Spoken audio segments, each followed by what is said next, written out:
And now, Bob Elliott and Ray Goulding present the CBS Radio Network.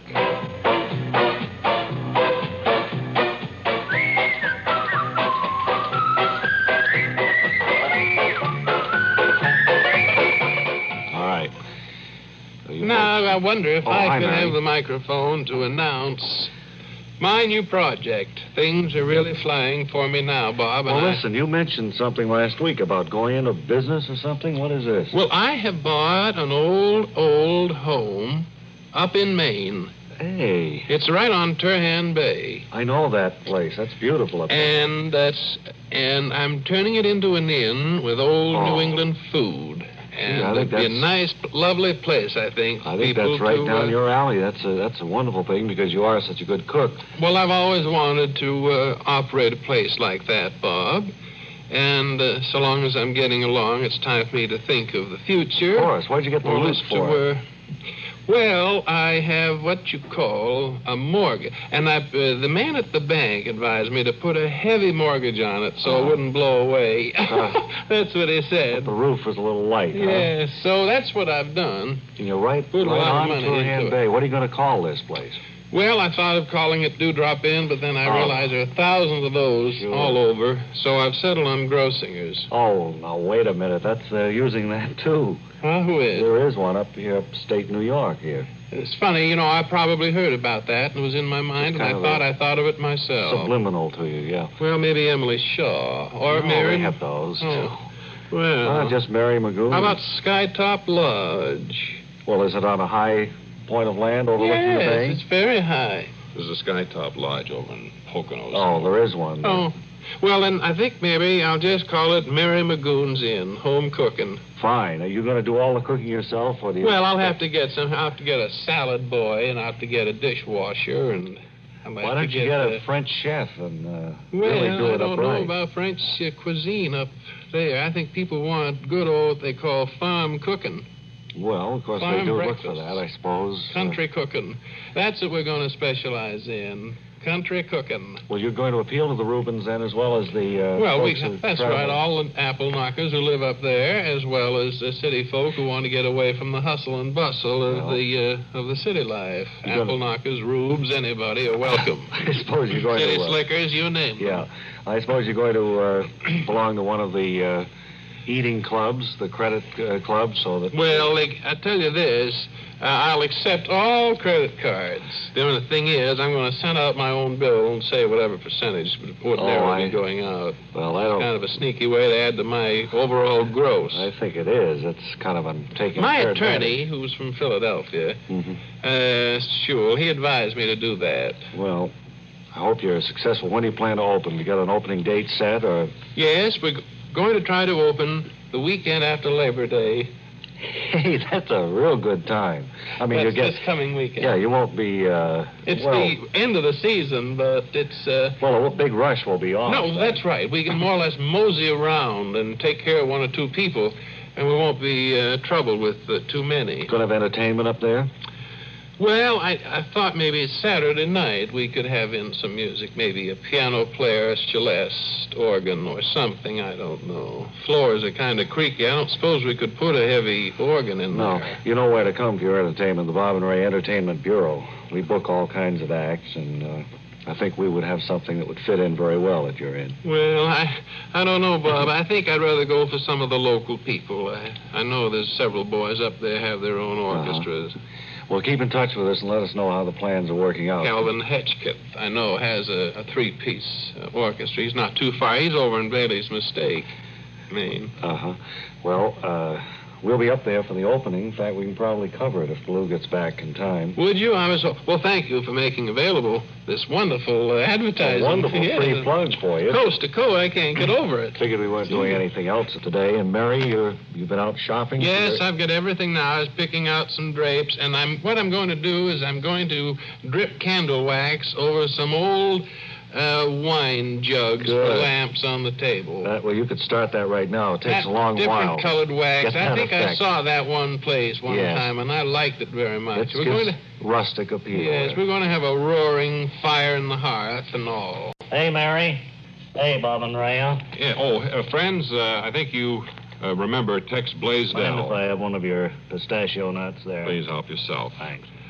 Tex Blaisdell has been with us for many years, and he's on the road with the Smoky Valley Boys most of the time. Not on the road anymore. We've decided to settle down here in Big Town.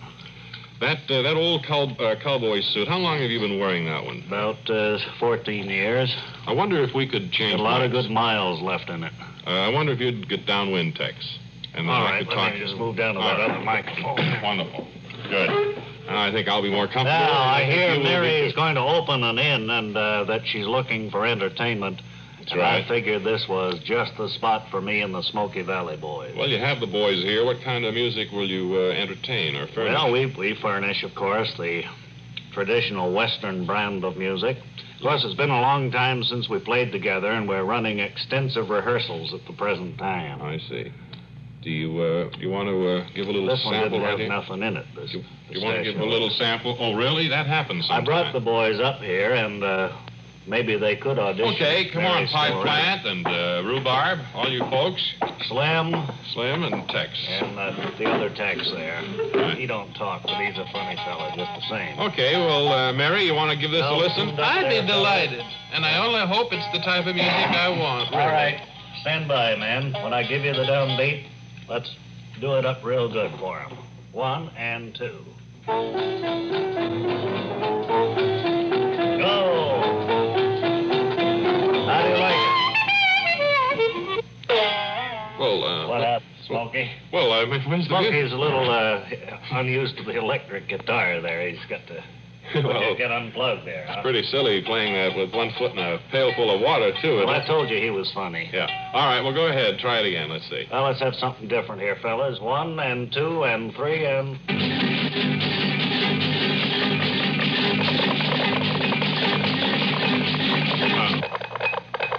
Well, Well, all right. just a there, second, Tex. So, well, where's the music? Well, so, that's what I It's like say. a vamp, you know. I know, but we're having extensive rehearsals, and we will get into melody and repertoire in probably a few days or so. Hey, Tex, before you go on, I have a record here of the Bob and Ray Small assistant, Wallace. Oh, yes. And before we go into your music any further, I wonder if you'd give that a listen and see maybe if you could use him as your vocalist. Well, we sing ourselves, you know. I don't know whether we'd be No, looking you for... should hear. He could be a featured vocalist, or you could sing along with him, see? Well, let me hear his record. You better listen to it, buddy. All right, Wallace, we'll listen to it. Okay, go ahead. Give it a spin, Joe. Sweet melodies, greeting the dawn, happy the morn.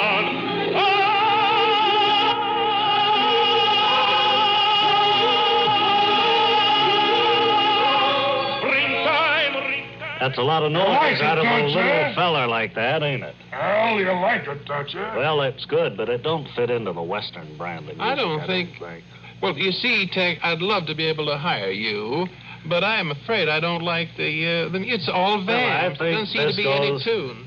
This would go great in a country inn like you're Do you have planning. another one you could play for us? Well, we've been working on this one. We got it partway All right, go ahead. finished, but You fellas all as I set? said, most of the stuff we're doing now is vamps. You want me to like... sing along with it? No, you don't need to, Wallace. I think we can handle this one by ourselves.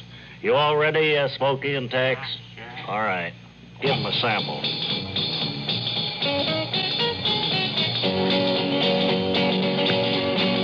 Go. Well, Tex, Yeah? I know you're busy strumming the guitar, but where's the song? I mean, this is just... Well, we get to that at the end of the vamp. Oh, all right. Well, See, they got this down real good right now. well, I mean, you know, you can have too long a vamp. You know that? Well, I All right, suppose cut you it, can. cut it. We're running All out of right, time. fellas, Cut hold it, it up. Tex. Hold it up. I don't think I need it. Thank you very much. Keep working on it, Tex, anyway. Maybe... Indeed. Well, you have to learn a song. I don't think just vamps. I Well, don't we're think going that- to get to songs as soon as we can, but we got to get the intros down. Well, mark first. my word, you'll get no job until you have an entire song. You can't audition with vamps. Well, I That's think it. you've got more to worry about than hiring the entertainment right at this point. We'll find another spot. We'll figure out something for Mary, don't worry. Thanks a lot. Okay, fine. Fine. Now, as we told you, earlier, as yesterday or the day before, Kent Lyle Birdley, old-time announcer who's here. I'm not going to go through all that again. I think they all know me now, Ray. Oh, good. Kent, Hello, Kent. remember we said Hi, that contract negotiations were coming up with Wally Ballou, and rather than be caught without a good, competent remote broadcaster, in case we can't come to terms with Wally, that we could use you, we thought we'd send you out to, where'd you go, Idlewild? Idlewild Airport, to Ray. see just what kind of a remote broadcast you do, so that we know how to deal with Ballou. Well, I have the tape of my first effort at interviewing, and I've got it on the machine there. I'd like to play it for you, get your professional criticism. Just a second before you kind start. of a critique. Ken, what do you think of working with tape? I know the last time you were broadcasting regularly, it was the big carbon microphones, and there was no such thing as recording. Certainly is different from the old days when you'd stand on a street corner with a live microphone and take your life in your hands. You never know what kind of an answer you're going to get, do you? That's right. You're always on pins and needles there, when anyone in the world could ruin your entire career. Okay. Unfortunately, it happened to me early in my career. I know. I have you two fellas to thank for being... You made, what? Well, this is your third comeback, isn't it? Just about that. Okay, well, let's hope it's a good, successful The comeback. second one was during the war, and I was able to make somewhat of a comeback then. Was that the President Wilson thing that you're talking about? No, the Second World War. Well, anyway, let's hear what kind of a remote broadcast you do. All right, pal. Good luck. Here he is. I spoke to you about that. Oh, yes, Ray. This is radio announcer Kent Lyle Birdley greeting you from Idlewild Airport, where we're about to have a few words from a gentleman who's just arrived from far-off Baluchistan. He is Mr. Joe Cabibbo, who has arrived in this country to head up the captainship of the new Fen team, which will be playing in various stadiums, exhibiting their prowess at the old game of Fen. Joe, I wonder if you'd speak into our roving microphone and answer the questions that I'd like to put to you. Flake off, will you, please? I'm busy. I'm trying to get all of my luggage. I don't have all of my shots yet. So will you flake off with the roving a mic? I won't take too much of your time, Joe, but I understand you have one of the top Fen teams. You heard him. Flake off. How he meant it. Unfortunately, the Joe gentleman... Cabibbo will turn on you and flatten you in a minute. He's captain of the new Fen team. That's what I knew, lady. I was... Taking your life in your hands when you do that to Joe Cabibbo. He evidently doesn't want to talk to me, ladies and gentlemen, so it's back to our main studios. Well, what were you saying, Bob, before I started saying laughing? This is another quality product of Bob and Ray Laboratories that you're about to listen to. Yeah, that's right. And how is the great bird, anyway? Is he fine? Mm-hmm. Beautiful. Sounds perfectly all right. Pretty sound. Mm-hmm. Are we going out to Hollywood first today for those rushes that we promised to show?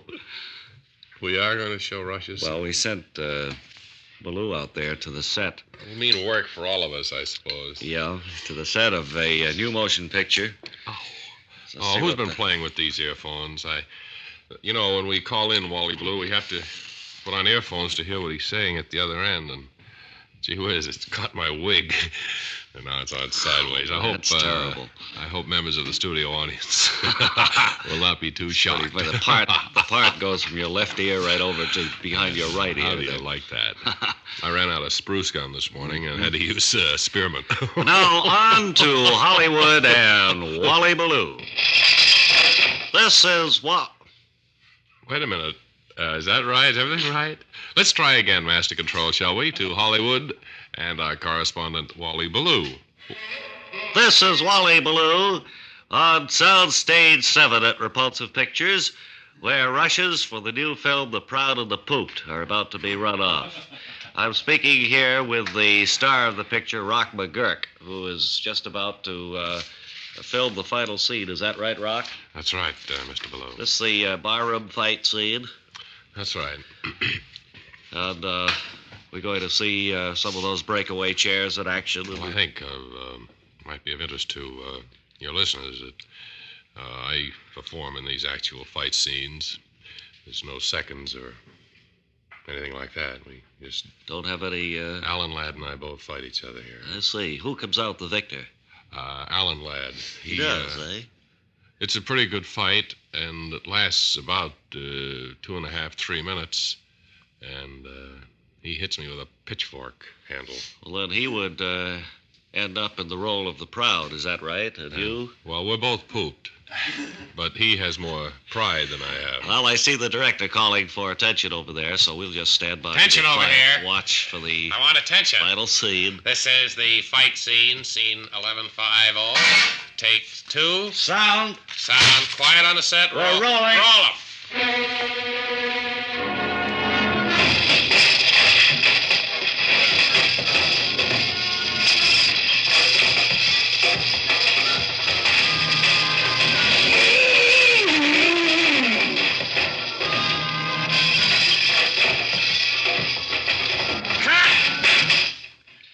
That's it, ladies and gentlemen. Now, the first aid people are coming over to examine Mr. Ladd. Seems to be okay. Mr. McGurk, how do you feel? He shouldn't have hit me that hard. It's only a movie. I noticed that breakaway chair was a real chair, It was wasn't a real chair made out of oak. And I'm telling you, that hurts. And that seltzer bottle wasn't made of candy, was it? I'll get you later, lad. This is only a picture, you know. So, with a threatened warning, Punch you in the nose when we get off this set. Rock McGurk walks off the set in a huff. Oh, there's another little fight stemming up. Get that! Roll him! Roll him! Get that! That scene! Get that scene! Well, this certainly is a surprise. And from the set of Repulsive Pictures, Wally Ballou returns you to Pop and Ray. Yeah. Okay. Now then, what do we have time for? We don't have Anything time for very, very much here, Ray, except to thank everybody again for their kind thoughts that they express in the letters to us. We're going to try and get around to answering some of these letters on the air in the very near future. The great Bob and Ray Bird isn't feeling too well. We've had a bird doctor look at him, and the bird doctor seems to think he'll be all right in a couple of weeks. Bird doctor doesn't know just what kind of a bird it is, either. The bird doctor really didn't want to go near him, to be honest with you, friends. So he's more or less diagnosing it from across the room with a pair of binoculars. I think now we'd better go back to the Bob and Ray office and extrapolate the items on today's show. Here now, then, Salvatore Bagatelli is seated next to me at our Bob and Ray table. And as we mentioned before, he's here belatedly to celebrate Columbus Day, which we unfortunately forgot about. Salvatore, nice to see you after a year's absence. And, well, it's very nice to be back.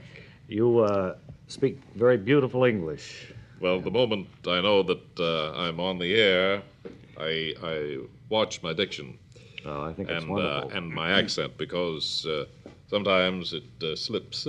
I think you do justice to any diction school or radio announcing. Now, you have brought, as you have for the past 13 well, years, you. I radio. went to the Olin Tice Diction School. You have brought with us your toothpick models of the Santa Maria, the Nina, and the Pinta. That's right. Oh, there, I Yes. slipped. And they're set up here on a little stand in front of us. Bob, I might point out to you, you know... Don't get too close to those, Webley. They're very fragile. Right. We'd like to know a little bit about... So much of your program is so visual that I think I'd like to explain these small replicas for your audience. Well, it take a great deal of time to construct. It'll take a little while. It just take a little while. A little while. Now, the Nina I made in 11 years. The Pinta took me just 14 years. And the flagship, Santa Maria. Santa Maria, took me 2 months. Well, that was pretty Well, fast. I knew how to do it then. Do you have any idea how many toothpicks have gone into each one of these little... Webley, will you stand back, please? You're too close to that. Okay, table. all right. Let's see. It was much about... He's figuring now how long it took. About 44,000. 44,000 in each one, huh? That's right. You must buy your toothpicks in large lots. No. You pick them up at restaurants. I don't know what to say. Which was that, Salvatore? Was that the Nina, the Pinta, or the Santa Maria? That's a flagship. That's the Santa Maria. Well, it only took you 2 months to make that one. Months, but oh, mamma mia. Salvatore, we're still on the air. I wonder if you'd speak up a little bit. Webley, that was terribly awkward of you. If there's anything I can do, if I can give you $5 or something. $5 will not repay this man for 2 years' work and 44,000 toothpicks, which he's glued together to make this model. I mean, $5 out of Webley's pay would leave him pretty well broke for the week. I tell you what, maybe if I just got up and stood beside these while you finish talking about them, we can protect them a little bit better. I am sorry. Truly sorry. Webb, I guess we're both in the same boat. Yeah. I knocked one over there. And well, two different boats are in. You're in the Pinter and I'm in the Santa Maria. Yes, that leaves the Nina in good shape there. Say, who made these lovely boats? Mr. Bagatelli here. Lovely. They look just like the boats that Columbus came That's over what they are. when he discovered our country in 1792. Yes, they're models of those three ships, which had... It's 1692, stupid. It's Mom, it's a 1492, yes. Where have you displayed these, Mr. Bagatelli, if you can pull yourself together? Well, they have been at all the principal world fairs. Brussels was the most recent one. Mm-hmm. And they was at the New York World's Fair. New York World's Fair, yeah. New York World's Fair in 1939-40. Didn't you have them out at Massapequa this past summer, too? That's right, at Lake Ronkonkoma. They were on exhibition, too. Well, you won't have them next year, I guess. They look just so you could hardly touch them. Oh! Goodbye. The third and last of the three ship models of Mr. Bagatelli have just been destroyed. Oh, Mr. Bagatelli. Oh, do you think that? Well, here, I'll open the door. Mr. Bagatelli. Oh, Mr. Bagatelli. Oh, who should we call, Bob? Well, I don't know. We've still got a little while in the air. Well, today. Oh, we have a little while on the air yet? Yes. Well, wonderful. That'll give us time for another commercial. And that is a word, isn't it? A word, a message from the watchmakers of Switzerland. Swiss vacation. Swiss vacation. Win a fabulous vacation for two in beautiful Switzerland. Enter the Swiss Vacation Contest. It's easy. Nothing to buy. Pick up a free entry blank at a jewelry store or other store that sells quality watches. Then in 25 words or less, complete this statement. A quality watch is the best value because there are 1,000 prizes. First prize, a 21-day vacation for two in Switzerland. You fly deluxe Swiss Air both ways. Visit many colorful places. All expenses paid for two people, plus $500 extra spending money. Second, third, and fourth prizes. 15-day Swiss vacations for two. Also, 4 mink stoles. 8 Bolex movie cameras and projectors. 12 Hermes typewriters. 160 $100 watches. 812 gala assortments of Tobler Swiss chocolates. Enter the Swiss Vacation Contest today. Free entry blanks at your jewelry store. Thank you very much. Hi, Wally Ballou here. Isn't this too bad? This wreckage that you see. Boy, this is sheer... the remnants of, let's see, 11, 14, and 2 would be 27 years of work by Salvatore Bagatelli. I saw him out in the hall. He looks in very bad shape. Well, he, did you hear, it sounded like a huge report a few moments ago? Yes, I did. Well, that was Salvatore out there. Say, friends, we'll have someone speaking in a strange tongue in just 10 seconds.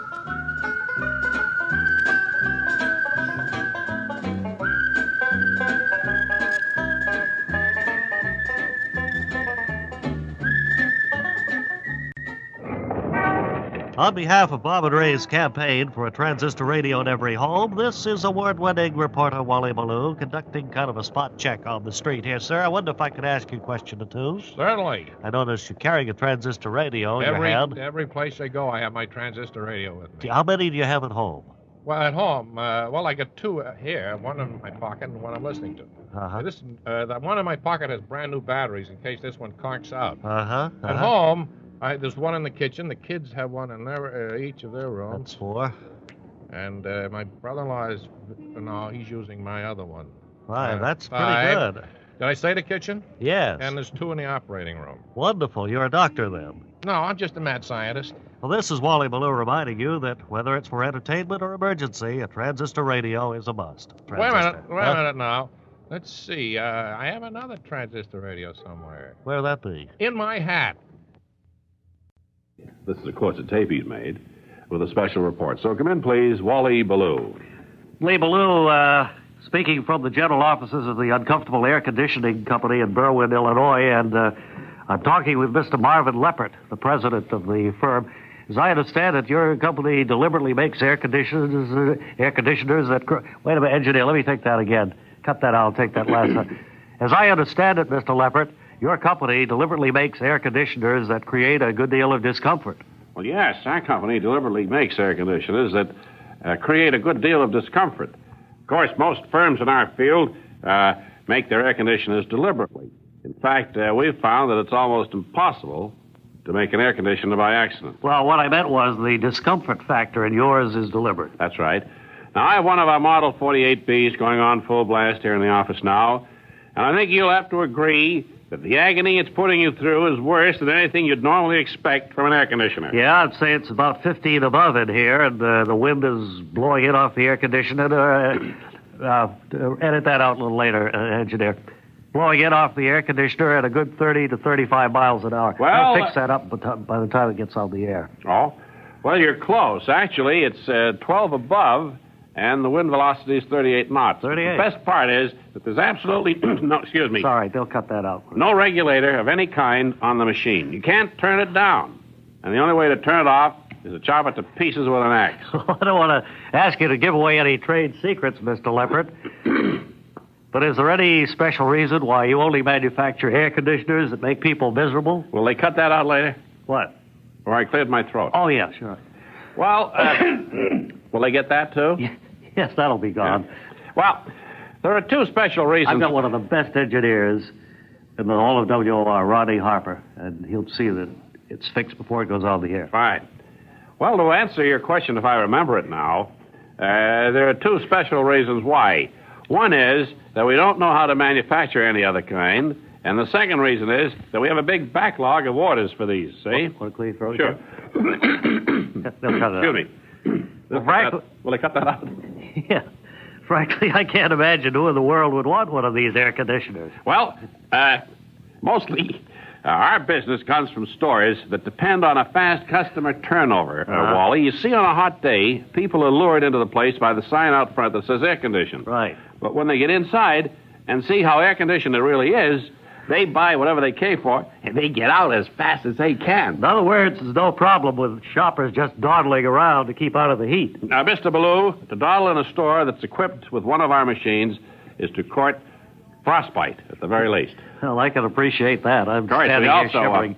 Pick up quite a few orders from motels that are having trouble getting their guests to leave by the normal checkout time. I could see how one of your air conditioners would make even the worst kind of late sleeper want to get the lead out. You bet. We've had reports of amazing results. For example, one motel with a 10 a.m. checkout deadline was lucky if it got everybody going by noon until our air conditioners were installed. And now, hardly anybody sticks around much later than 4 in the morning. Can you believe that? Oh, wow. And the place is deserted by 6 o'clock. Well, with the booming demand for your uncomfortable air conditioners, I guess you're showing a tiny profit here, Mr. Leppert. Well, we should be, but we're not. You see, our factory is air conditioned. And on the average working day, about 80% of our help is home with pneumonia. Well, I'm surprised you could hold the absenteeism down to 80%. Well, we only hire workers who come from hardy stock. But even so, we never have enough of them on the job at one time to get anything done. And our head bookkeeper predicts that we'll go bankrupt either Tuesday or Wednesday of next week. Well, in a way, having you out of business might be a boom to mankind. And thanks for giving us a part of what little time you have left. This is Wally Ballou in Berwyn, Illinois, sending it back to Bob... Ray. Hi, would anybody in our audience have any questions they'd like to ask us in this first hour? We sometimes like to make you feel a little more at ease by answering any problems. I'd like to ask a question now. Yes, ma'am. That last tape thing with Wally Ballou with that air conditioning man. Yes. Now, all through it, they said that will be cut out before it's broadcast. I know. It didn't go through the right channels. What I was going to say is that as I listened to it, Nothing was cut out. They had all those throat clearings and coughs and so forth. And I thought it was disgraceful. Why would you do that? Mr. Ballou brought the tape cartridge back and forgot to give it to Ron to edit so that it would be playable on the air. I wish you hadn't embarrassed us with that, man. No, I just wanted to clear that up. Now, you Bob or Ray? Who are you looking at? Well, who does it look I'm looking at? Well, I can't tell. Ray and I sit side by side. You're out in the audience. Staring right at you. I'm Bob. The one in the T-shirt. I'm not wearing a T-shirt. Of course it's a T-shirt. No, it's not. It's a striped blue shirt with a beautiful blue necktie. Well, I wish I thought so. That T-shirt has seen much better days. Well, there's a big hole in the side and everything. Why do you come dressed that way to broadcast? Webley, am I wearing a shirt, a T-shirt? Looks like it to me, Bob. Do you want the truth, or what do you want? I must be going off a little bit. Well, why don't you put a jacket on? I will when the audience gets here. This is a fictitious audience I'm talking about. I see, yes. All right. And it's a fictitious T-shirt I've got on, too. I'll say. If you're listening, would you come in, please? Wally Ballou. Over New Hampshire, this is radio's fair-haired Wally Ballou for the story of tranquilizers. We're speaking to Fentress Sinom, the owner of the Surefire Tranquilizer Company and the direct foreman of this particular branch of the plant. Mr. Sinom, I notice that your workers seem to be enjoying themselves as they stuff these tranquilizers into the bottles and put the cotton in and seal them up. That's right. There's very little for them to be concerned about here. They're happy. We have a fine retirement plan. We have, of course, a wonderful picnic every summer for all our employees that they look forward to. And we have a company cafeteria that I think Second to none? Second to none. I Has imagine no equal. that working in a place like this would be rather an ideal position for someone. Plus, of course, all the tranquilizers they want. I notice you yourself seem pretty calm, sir. Well, You always this way? Thoroughly relaxed here. We all are, as you notice. We don't much care. You're kind of slumping over the table there. Well, I'm just relaxed. It's about the only way I could describe it for you. I don't. Anything, Mr. Sino, anything yes. exciting ever happened to you since you got into this business? Well, this is a new business for us, you see. Before this, we were all tooled up to make horseshoes. In other words, it was quite a distinct switchover, you might say. Well, that's right. We went from more or less a dirty hand job to a very clean one. And we used to wear old coveralls, and now you see we wear doctor suits. Must be a great deal quieter now than it used to be. Mr. Sino, that's you keep drifting off. I say it must be a great deal quieter now than when you were forging horseshoes. Oh, yes, yes, yes. Much more calm atmosphere in which to work. Boy, yes. Well, I think that don't ever do that. I'd better be getting back to the car, pack up my portable equipment, and head back for New York. But I want to thank you very much, Mr. Sino. Fentress, this is radio's incredible Wally Ballou saying that's the Tranquilizer story from New Hampshire. Now, back to New York. And now again, on behalf of Bob and Ray's campaign for a transistor radio in every home, this is award-winning reporter Wally Ballou on the street. Sir, I notice you're carrying a radio there, listening to it very attentively. Yes, I am. Looks like kind of an antique to me. Well, it's pretty heavy. It's an old set. It is. Yeah. It takes a couple of big batteries. What do you like? It's good. It stands up well. I've had it for Wonderful. 20 years. Wonderful. What do you like to listen to? Anything particular? News, music. Here, I'll turn it up. Listen. Oh, that's music there. Yeah, that's music. That's music. Right. What else? Well, news, as I said, and I like telephone programs where people call in and like that. A little bit of everything, in other words. Rock and roll and everything. You know what I'm always reminding folks, that whether it's for entertainment or emergency, a transistor radio is a must. Well, I got to go to a quiet spot now. This set is so old, I listen to Stella Dallas every day. Wally, what do you see over there at the Well, I got a Is good the look. Queen Mary in or No, not? I don't think it is. I couldn't pick it out. You got kind of a cloudy lens on this telescope. Well, I'll be honest with you. We got it used, and we haven't had a chance to check it all out. I don't know whether there's any faults in that lens or not, but we'll have someone come I don't up and think look it's at worth a dime to look through it right now until you get it. Well, it's a little foggy maybe tonight. You like jelly donuts? Once in a while, occasionally, yes. Now then, let's see. Anything else we want to cover today? No, we don't go out. We don't call in Smelly Dave today, do we? No, not today. I think that may be Don't tomorrow. want to mention my new inn at all. Well, we could mention it, but it's getting to be more like a commercial. You're talking about this every day. Mhm. The Mary Magoon Inn. Mm-hmm. You have opened, I presume. Yes, we opened This past weekend. wasn't it? Mm-hmm. We opened Saturday night, but I'm still looking for some sort of entertainment. I don't know what kind, what all. Mary, if you want the Smoky Valley boys to come up there, we got the vamps all down now. We're working on the tunes. No, I explained to you. I don't want vamps. You have to have a song, and that's all. No vamps at all. But I want you, Bob and Ray, anytime you come on up, to be sure and drop in and have a lovely meal. We'd like to. As a matter of fact, I was in Maine over the weekend and a couple of days, and everybody left. It seemed right after Labor Day they left. I was wondering if anybody showed up when you opened the place. No, just one or two of the local people came by, just more or less looking. Rubber-nosing. That's all. They rubbernecking. gave me what they call the double O. Yes, and that's about all. What is that? Well, just kept looking at me and checking the food and all. Oh, there goes your theme. Yeah, well, don't go away, Mary, because we want you to give us a preview of tomorrow's featured recipe in just 10 seconds.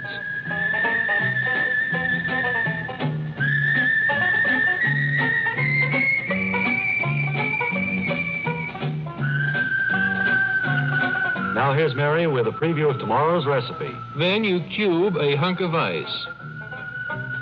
That's it. And until tomorrow, this is Ray Goulding reminding you to write if you get work. Bob Elliott reminding you to hang by your thumbs.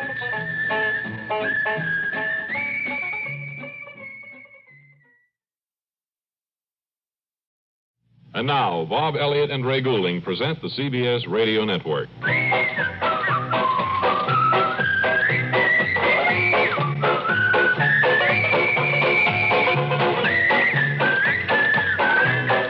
Hi again, everybody. Welcome back to the old Bob and Ray show, and let's go right over to the window, Bob, huh? Yeah, okay. We're talking about this window and the telescope we have here. Stop by the big Bob and Ray popcorn bowl. Have a handful. You gotta watch that waistline, you know. That's right. You're so correct. We had an idea today, because of the addition of this Bob and Ray 10-cent telescope that we've put up in front of the picture window. We thought maybe somebody from our studio audience, someone who has a terrific way with words, who has a good command of English language, could come up and kind of describe for the listener what he sees, because we don't talk so good. And is there anybody here who would like to look through the telescope? I have a nice command of the English language. All right, come on up here. So with a big smile. Big smile and a very nice voice. Coming to our microphone now, and he's freshly shaved or shaven. And you look the picture of tonsorial splendor, sir. Well, thank you very much. Paul Burke is the name. Paul, you know what we want you to do is kind of describe the thing. We have a little romantic music here. Do you want to start right now? All right. Maybe if I use this microphone and then I'll... all right. In your own words, you know. Oh, fuzzy New York, enchanting, dreamlike in your haze, ephemeral in your mist, fog as your handmaiden. You are as obscure as a palm on a hand that's a fist. Wait just a minute, Paul. I don't think you're seeing too much through the telescope. I better put a dime in. Oh, all right, Bob. There we are. Okay, Paul, go ahead now. Oh, swing, eye of time. Swing through the precise air. Bring me a sight. Perceive me a vision of concrete canyons, of asphalt valleys, bending to the will of the wheel, of flickering lights that hold multitudes. Guess you're looking at some pedestrians trying to cross the street, huh? Helter-skelter they run, a million menials, pelted by a welter of chrome and tail finials. Yeah, well, that's enough of that, Paul. I think you'd better swing the telescope around for some other color commentary. How about that direction there? All right, Bob. A graceful ribbon spirals, turning here, turning there, stopping only to bisect itself occasionally, only to continue on toward the black obscurity, her back burdened by the weight of angry steel, and the mist that settled once before comes back like a pall. I see unclearly, but... Paul, I think what happened here, your dime is used up. It's just as well. I don't think people care much about the approach to the Holland Tunnel. Okay, Bob. Okay, now look through the telescope and do something interesting this time, will you? Oh, seller of newspapers, hawking your wares, communicator of worldly affairs, sell your papers, my good man. Sell them for a nickel or a dime. No good, Paul. Try swinging it to the left, will you? Okay, Bob.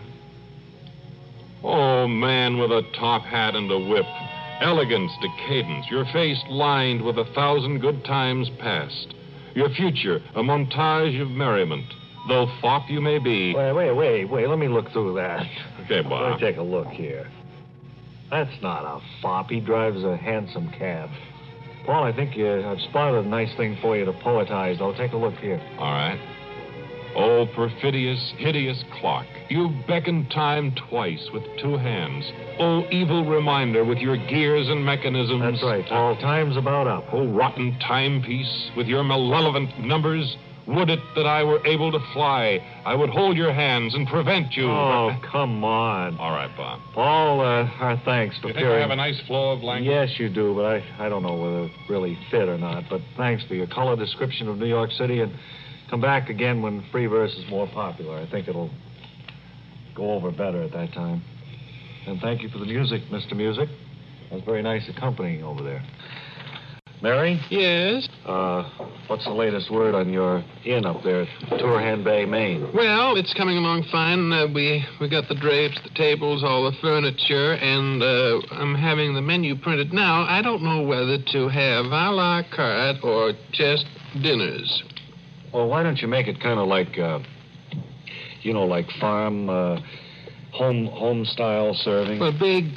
one main dish. Big dishes, mashed potatoes and beets and carrots. People come in at whatever hour you're going to have dinner, and they sit around a big table. But if they don't eat it all, you take a bit of a financial bath, don't you? I don't want to get involved that way. Well, I thought maybe we could have an a la carte menu for those who want to eat just a little bit, and then maybe the family style, too. Sure. You're going to do the cooking yourself, or have you got Well, as much of it as I can. We'll have hot rolls. See, what I'll do is I'll fill them up with bread before the main course, and I can save money that way. Hot bread. Soup is economical, too. Soup is fine, yes, but I can bring out these hot rolls loaded with calories, and they won't order too much. And they'll accept smaller portions. Small, tiny portions. Good.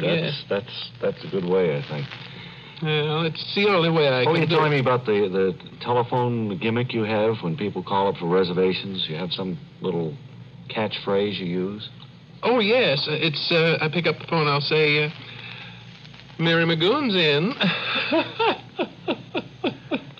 And what if you're not there? Who will answer? Well, then the salad boy I've instructed, and he'll answer the phone like this. He'll say, Mary Magoon's in, Mary Magoon's out. Great. Hey, Mary, you got the entertainment lined up yet, or are we still in the running? Because we've been working on our arrangements, the Smoky Valley Boys and I, and I think maybe... The last time you played for us, you vamped.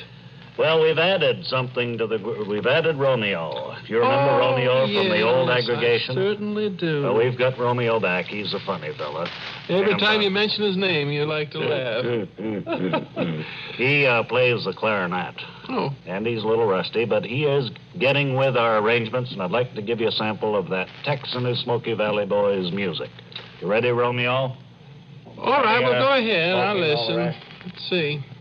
All right, you're in tune enough. Give her a sample.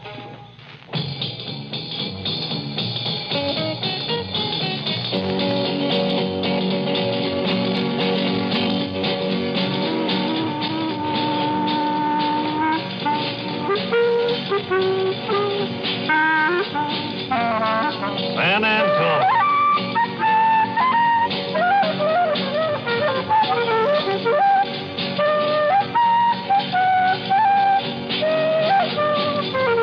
I think that's enough. There's still both just vamping, aren't they?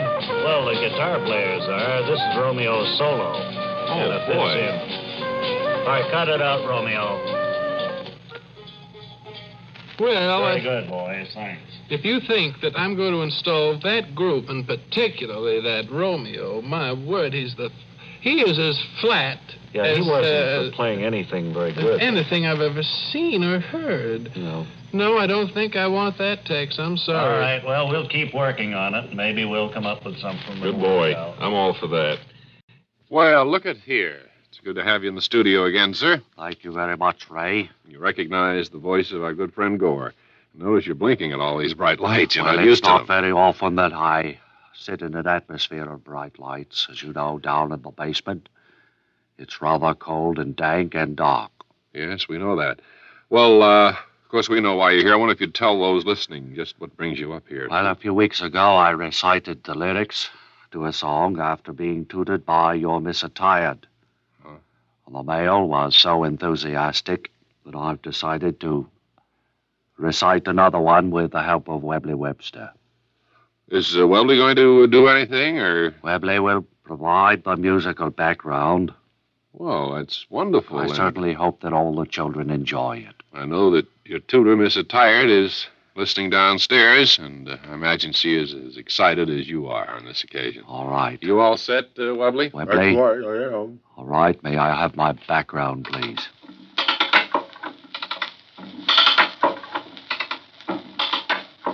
Go ahead, Gore. What are you waiting for? I'm waiting for you to wind it up, Webley. All right.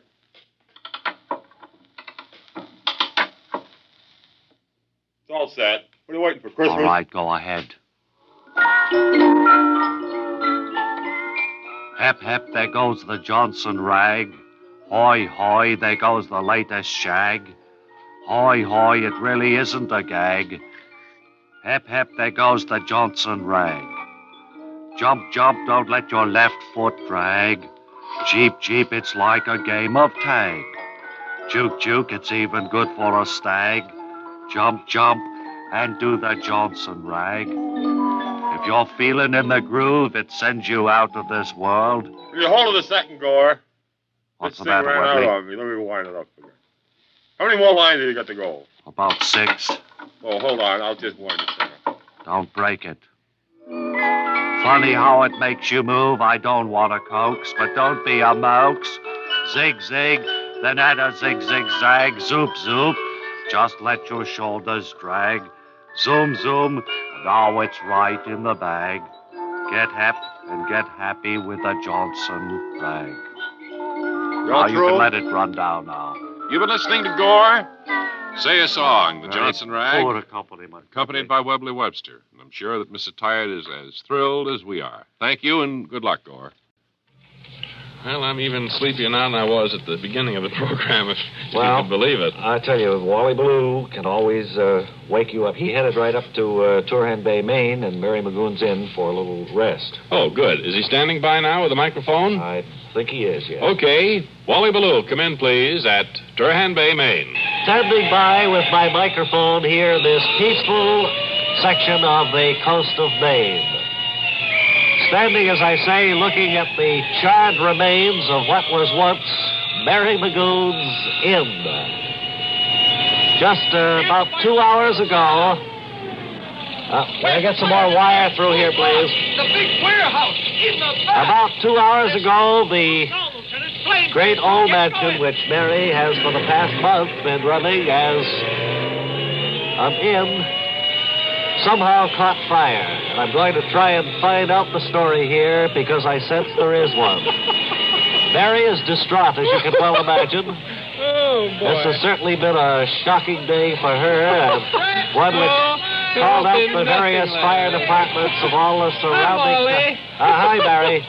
I wonder if in your grief you could manage... Oh, stop it. A few words. It's been wonderful. I don't think there'll be a thing left. I think the insurance company will have to call it a total wreck. A total loss, is that right? Yes, I can get 100% on the insurance. The fire started in the kitchen, didn't it? Yes, well, that's where we put all the grease.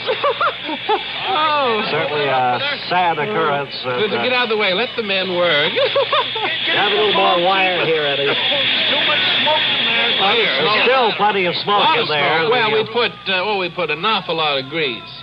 And fat. A lot of cooking fat. Was there anyone like that here at the inn at the time?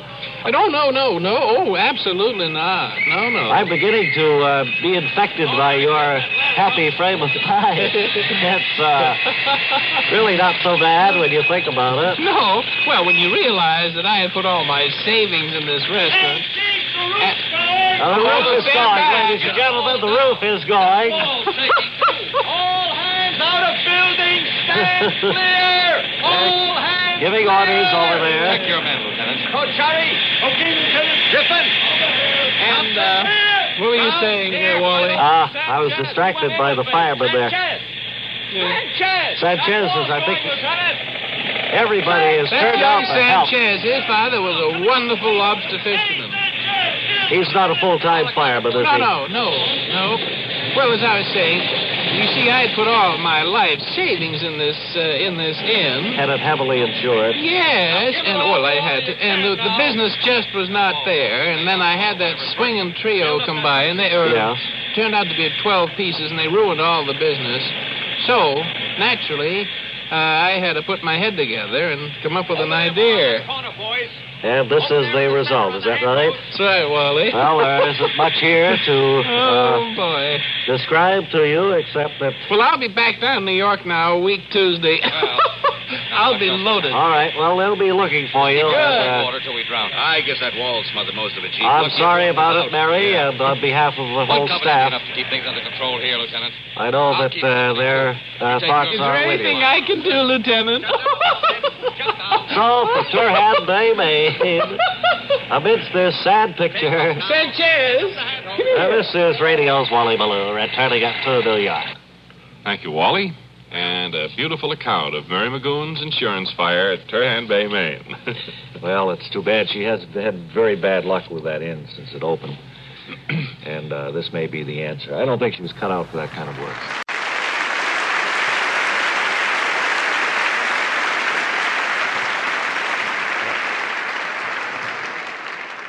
Okay, Wally Ballou is standing by in Napoleon, Ohio, with a report.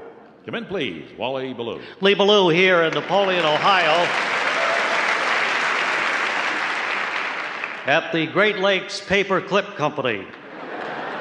I have been conducting a survey of industrialists who are trying to contribute to the economic health of our nation, and I've come here to speak to the president of the firm, Mr. Hudley Pierce. Thank you for the warm welcome you gave me, Hudley. Well, thank you. We always pleased to have visitors here at the plant.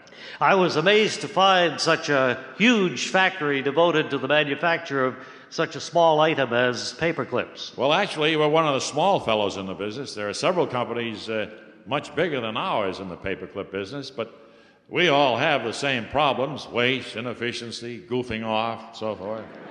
Certainly, but you've been doing your best to fight that sort of thing. I was impressed in that one building I saw. I know you have others, but in that one, there was no machinery whatsoever. No, we don't have any machinery. You see, we buy our wire in long strips, and then our workers cut them in shorter strips, and then bend them by hand into paper clips.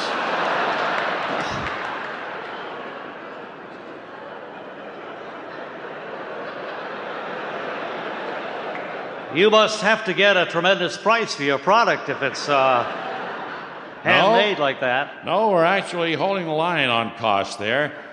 We sell a box of 100 for 10 cents. Wow. And here at the factory for 6 cents a box in gross lots. How many boxes can you turn out in, say, a week's time? Well, with all 3 shifts going, we could make, 12 boxes. 200 boxes, maybe. And we can clear about $12. I mean, you can run a big operation like I've seen here and only take in $12 a week? Well, we have a low wage structure. You see, here again, we hold the line on costs. Our average worker makes about 14 cents a week. That is ridiculous. How could anybody possibly live on 14 cents a week? We don't pry into the personal lives of our employees, Wally.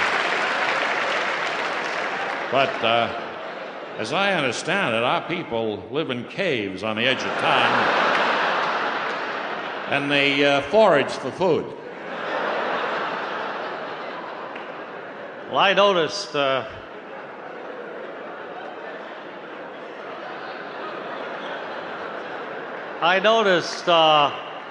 all of your employees seem to be dressed in rags. They have little strips of cloth tied around their feet. Well, you can't wear shoes when you make 14 cents a week. I guess that's obvious to everybody. I guess so. That would probably account for a lot of the grumbling I heard while I was over there. I'm sure it would, yes. Yes, it would. Still can't understand how anybody can work on a salary like you've described. Well, there are a few loopholes in our union contract. For instance, there's no mention of wages at all. But there is a provision that makes the worker liable for prosecution and imprisonment if he tries to quit.